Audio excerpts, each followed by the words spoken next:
All right, welcome back. We continue live right here at Pittsburgh CW. Bob Pompeani, Andrew Fillipponi, and we're talking a lot about the Pirates. We have a lot of tweets here concerning Felipe Vasquez, which is something that came up in terms of trading because, the Pirates are going to be forced to make a decision at some point. Andrew, this is a precarious situation, not unlike last year. They believed after an 11-game win streak when they swept the Brewers, remember, 5 in a row, man, They're legit. So they went out and made a deal for Chris Archer, which has not worked at all the way they anticipated. I think because of that, they're going to be a little gun shy. What do you think? And what should they do if they find them, regardless of the record? Yeah. I don't care if they're under 500. If they're 2 games out of first, don't you have to strike now?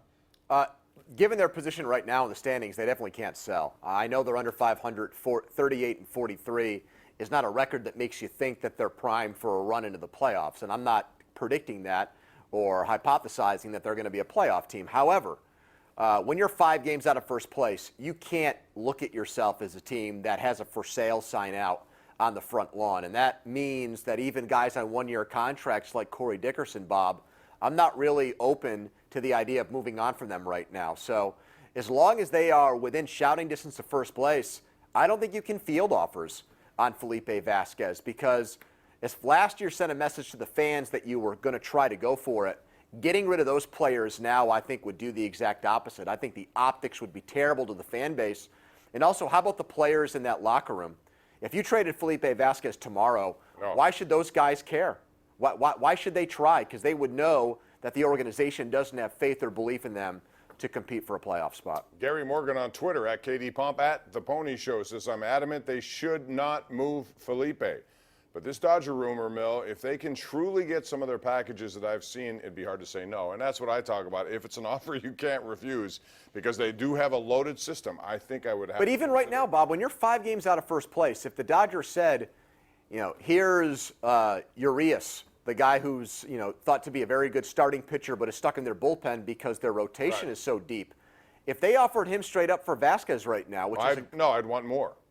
Okay, so let's say they made it Urias and their number 1 prospect who's a catcher who's like a double-A. That guy I like, and I think a lot of people would like to have him. But would you make that trade right now? Yeah, I would. I can't because you're so close to first place. Put Kyle Crick. Listen, if you can't get to the closer situation, I know he's signed. It's a great deal. It really is, which is why I would leverage it as much as I can if I'm Neil Huntington. No one's going to get him unless they kill me with an offer. I need to be blown away, and if it is, I would. But if you're a team that is competing for a playoff spot, how do you trade your closer right now? Regardless of how sweet the offer is. Put Kyle Crick. I don't know what. To me, if I watched Kyle Crick give up a home run today. I understand that.